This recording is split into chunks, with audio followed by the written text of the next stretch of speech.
મારી જોડે ઘટના લગભગ અઠવાડિયા 10 દિવસ થઈ કે દારૂનું કંઈક નાગરવાડા વિસ્તારમાં ખુલ્લામાં વેચાણ થતું હતું એના વિશે બનાવ બન્યો હતો.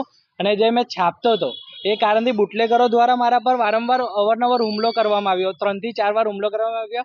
ત્યારબાદ સમાધાન પણ થઈ ગયું છે કારેલીબાગ પોલીસ સ્ટેશનમાં.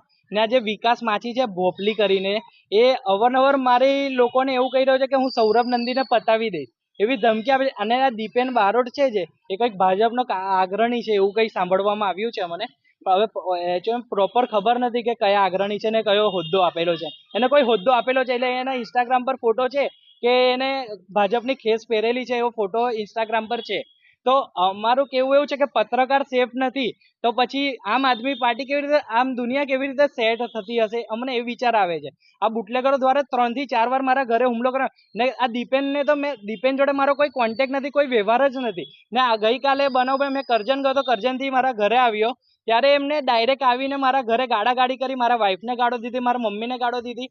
પછી મેં નીચે ઉતર્યો ત્યારબાદ મારા પર હુમલો પણ કરવામાં આવ્યો. તો આ કયો યોગ્ય હુમલો છે? ને પાછી એમની ડેરિંગ તો જુઓ તમે સાહેબ, કે કારેલીબાગ પોલીસ સ્ટેશનમાં મને ખુલ્લામાં ધમકી આપે છે કે તને હું બહાર નીકળ્યો ને તો તલવારથી કાપી નાખીશ. કારેલીબાગના સીસીટીવી આપ ચેક કરાવશો ને તો આપને ખબર પડશે કે ખુલ્લામાં. અને કારેલીબાગના ડિસ્ટર્બને પણ ઓપન ચેલેન્જ કરે છે કે તમે પણ વચ્ચે પડ્યા ને તો તમને પણ મારીશ. આ તો શું પોલીસ પણ સુરક્ષિત નથી, મને તો એવું લાગી રહ્યું છે. મીડિયાવાળા તો નથી ને કોઈ મીડિયાવાળા પણ કોઈ સપોર્ટ નથી કરતા.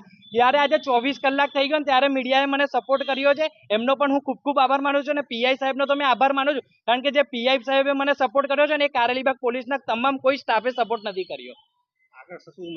મારી માંગ હર્ષ સંઘવી સાહેબને એ છે કે આવા જે લુખ્ખા તત્વો છે એના પર કાયદાકીય પગલાં ભરે અને આ લોકોને પાછા ભરવામાં આવે એવી મારી માંગ છે.